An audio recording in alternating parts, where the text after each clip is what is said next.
ಟಿವಿ9 ನ್ಯೂಸ್ಗೆ ಸ್ವಾಗತ. ನಾನು ವಿಜಯ್ ವೀರಪ್ಪ. ಉಸ್ತುವಾರಿ ಬೇಡ ಅಂದ ಜಮೀರ್ ಸಿಂಗ್ಗೆ ಸಿಎಂಗೆ ಪತ್ರ ಬರೆದಿದ್ದ ವಿಚಾರ ಸದನದಲ್ಲಿ ಇದನ್ನ ಶಾಸಕ ಸುನಿಲ್ ಕುಮಾರ್ ಪ್ರಸ್ತಾಪ ಮಾಡಿದ್ದಾರೆ. ಉಸ್ತುವಾರಿ ಬೇಡ ಅಂತ ಜಮೀರ್ ಸಿಎಂಗೆ ಪತ್ರ ಬರೆದಿತ್ತು. ಸೊ ಈ ವಿಚಾರವನ್ನ ಶಾಸಕ ಸುನಿಲ್ ಕುಮಾರ್ ಪ್ರಸ್ತಾಪ ಮಾಡಿದ್ದಾರೆ. ರಾಷ್ಟ್ರಧ್ವಜ ಹಾರಿಸೋದಕ್ಕೆ ಸಮಯ ಇಲ್ಲದ ಸಚಿವರು ಯಾಕೆ ಬೇಕು ಹೀಗಂತ ಸರ್ಕಾರವನ್ನ ತರಾಟೆಗೆ ತಗೊಂಡಿದ್ದಾರೆ ಕಾರ್ಕಳದ ಶಾಸಕ ಸುನಿಲ್ ಕುಮಾರ್. ಸೊ ಇದನ್ನ ಸಮರ್ಥನೆ ಮಾಡಿಕೊಳ್ಳೋದಕ್ಕೆ ಮುಂದಾಗಿದ್ದಾರೆ ಡಿಸಿಎಂ. ಅಂದ್ರೆ ಅವರಿಗೆ ಆರೋಗ್ಯ ಸರಿ ಇರಲಿಲ್ಲ ಅನ್ನೋ ಕಾರಣಕ್ಕಾಗಿ ಮನವಿ ಮಾಡಿದ್ರು ಅನ್ನುವಂತ ಸಮಜಾಯಿಷಿ ಕೊಡೋದಕ್ಕೆ ಪ್ರಯತ್ನ ಪಟ್ಟರು. ನಿಮ್ಮ ಮಾನಸಿಕತೆ ಸರಿ ಇಲ್ಲ ಅಂತ ಅದಕ್ಕೆ ಶಾಸಕರು ಕಿಡಿಕಾರಿದ್ದಾರೆ. ಆಗೋದಿಲ್ಲ ಅನ್ನೋ ಅರ್ಥದಲ್ಲಿ ಅವರು ಬರೆದಿದ್ದಾರೆ. ಅದಕ್ಕೆ ಮುಖ್ಯಮಂತ್ರಿಗಳು ಆಲ್ಟರ್ನೇಟಿವ್ ಅರೇಂಜ್ಮೆಂಟ್ಸ್ ಮಾಡ್ತೀವಿ.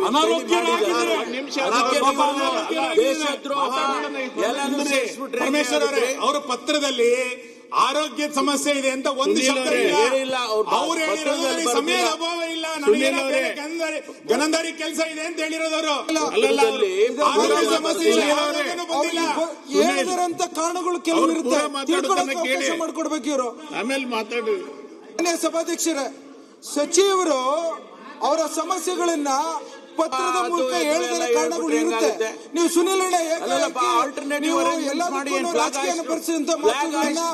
ಪರಿಸ್ಥಿತಿ ಸರ್ ಆಗಿದ್ರೆ ಅವ್ರ ಕಷ್ಟ ಅವ್ರು ಹೇಳ್ಕೊಂಡಿದ್ದಾರೆ. ಬೇರೆ ಆಲ್ಟರ್ನೇಟಿವ್ ಅರೇಂಜ್ಮೆಂಟ್ ಮಾಡಿ ಸ್ವಾತಂತ್ರ್ಯ ದಿನಾಚರಣೆ ಮಾಡ್ತಿರ್ಬೇಕಾದ್ರೆ ಅನಾರೋಗ್ಯರಾಗಿದ್ರೆ ಪೂರ ಕೇಳ್ರೆ ಡಾಕ್ಟರ್ ಅನಾರೋಗ್ಯವಾಗಿದ್ರೆ ನನ್ನ ಪ್ರಶ್ನೆ ರಾಷ್ಟ್ರಧ್ವಜಕ್ಕೆ ಆಲ್ಟರ್ನೇಟ್ ಮಾಡಬೇಡಿ. ರಾಷ್ಟ್ರಧ್ವಜ ಹಾರಿಸಲಿಕ್ಕೆ ಅಂತ ಸಮಯದ ಅಭಾವ ಇದೆ ಅಂದ್ರೆ ಸಚಿವನ ತೆಗಿರಿ ಆಲ್ಟರ್ನೇಟಿವ್. ಅದು ಬಿಟ್ಟು ನೀವು ರಾಷ್ಟ್ರಧ್ವಜಕ್ಕೆ ನಾವು ಸ್ವಾತಂತ್ರ್ಯೋತ್ಸವಕ್ಕೆ ಆಲ್ಟರ್ನೇಟ್ ಅದು ಜನ ಅಲ್ಲ, ಅದು ಆಲ್ಟರ್ನೇಟ್ ಅಲ್ಲ. ನಾವು ಆಲ್ಟರ್ನೇಟ್ ನಿರೀಕ್ಷೆ ಬಿಡಿಯಪ್ಪ ಅದನ್ನ ಅಲ್ಲ, ನಮಗ್ ಬಿಡಿ ಅದನ್ನ. ನಿಮಗ್ ಬಿಡೋದಲ್ಲ, ರಾಷ್ಟ್ರಧ್ವಜದ ಅಗೌರವ ಕೊಡಬೇಡಿ. ಇಡೀ ನಮ್ಮ ನಿಮ್ ಸರ್ಕಾರ ನಿಮ್ ಸರ್ಕಾರ ಯಾವುದೇ ಗೌರವ ಕೊಡುತ್ತೆ ಅಂತ ಹೇಳಿ ಈ ರೀತಿ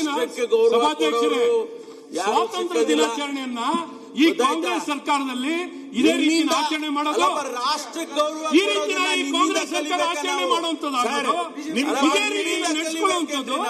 ನಿಮ್ ಪಾರ್ಟಿ ಹುಬ್ಬಳ್ಳಿಯಲ್ಲಿ ರಾಷ್ಟ್ರಧ್ವಜ ಹಾರಿಸ್ಲಿಕ್ಕೆ ಬಿಡ್ಲಿಲ್ಲ. ನಿಮ್ ಪಾರ್ಟಿ ಗೌರವ ನಿಮ್ಮಿಂದ ಕಲಿಬೇಕಾ? ನಮ್ಮಿಂದ ಏನ್ ಕಲಿಬೇಕಾಗಿಲ್ಲ. ನಮ್ಮಿಂದ ಏನು ಕಲಿಬೇಕಾಗಿಲ್ಲ. ನಾವು ನಿಮ್ಮ ಜವಾಬ್ದಾರಿ ಹೇಳಿ. ಈಗ ನಿಮ್ಮ ಜವಾಬ್ದಾರಿ ಹೇಳಿ. ನಿಮಗೆ ನೀವು ಕಳಿಸೋದಕ್ಕೆ ಎಲ್ಲ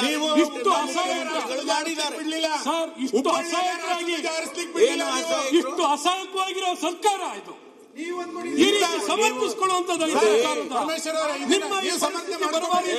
ನಿಮ್ಗೆ ಉತ್ತರ ಕೊಡ್ಲಿಕ್ಕೆ ಆಗ್ತಿಲ್ಲ. ಈ ರೀತಿ ಎಲ್ಲ ಮಾತಾಡಿದ್ರೆ ನಿಮ್ಗೆ ಉತ್ತರ ಕೊಡ್ಲಿಕ್ಕೆ ಆಗ್ತಿಲ್ಲ. ಸನ್ಮಾನ್ಯ ಉಪಮುಖ್ಯಮಂತ್ರಿಗಳೇ, ಇದು ಬಡತನ ಇದು ಅಷ್ಟೇ. ಇದು ಈ ಉತ್ತರ ಕೊಡ್ಲಿಕ್ಕೆ ಆಗ್ತಿಲ್ಲ. ಏನ್ ಉತ್ತರ ಕೊಡೋದ್ರಿ? ಅಸಹಾಯಕವಾಗಿರೋ ಸರ್ಕಾರ ಇದು. ಏನ್ ಉತ್ತರ ಕೊಡ್ಬೇಕು ನಿಮ್ಗೆ? ಉತ್ತರ ಏನು? ಒಬ್ಬ ಮಂತ್ರಿ ಧ್ವಜಾರೋಹಣ ಮಾಡ್ಲಿಕ್ಕೆ ಹೋಗಲ್ಲ ನಿಮ್ಗೆ. ಶೇಕ್ ಹೋಗಲ್ಲ. ಅವ್ರಿಗೇನು ಆರೋಗ್ಯದ ದೃಷ್ಟಿಯಿಂದ ಆಲ್ಟರ್ನೇಟಿವ್ ಮಾಡಿದೀವಿ ನಾವು. ಸರ್ ಪರಮೇಶ್ವರ್ ಅವರೇ, ಈ ಪತ್ರದಲ್ಲಿ ನೀವೇ ಒಂದು ಬರ್ಬಿಡಿ ಆರೋಗ್ಯ ಸಮಸ್ಯೆ ಇದೆ ಅಂತ. ನೀವೊಂಚೂರು ತಿದ್ದುಪಡಿ ಮಾಡ್ಕೊಡಿ ಸರ್. ಆರೋಗ್ಯ ಅಂತ ತಿದ್ದುಪಡಿ ಮಾಡ್ಕೊಡಿ. ಏನ್ ಸರ್ ನೀವು ಆರೋಗ್ಯ ಯಾವ ಮಾಡೋಣ? ನಿಮ್ ಮಾನಸಿಕತೆಗೆ ಆರೋಗ್ಯ ಬಂದಿದೆ, ವ್ಯತ್ಯಾಸ ಆಗಿದೆ.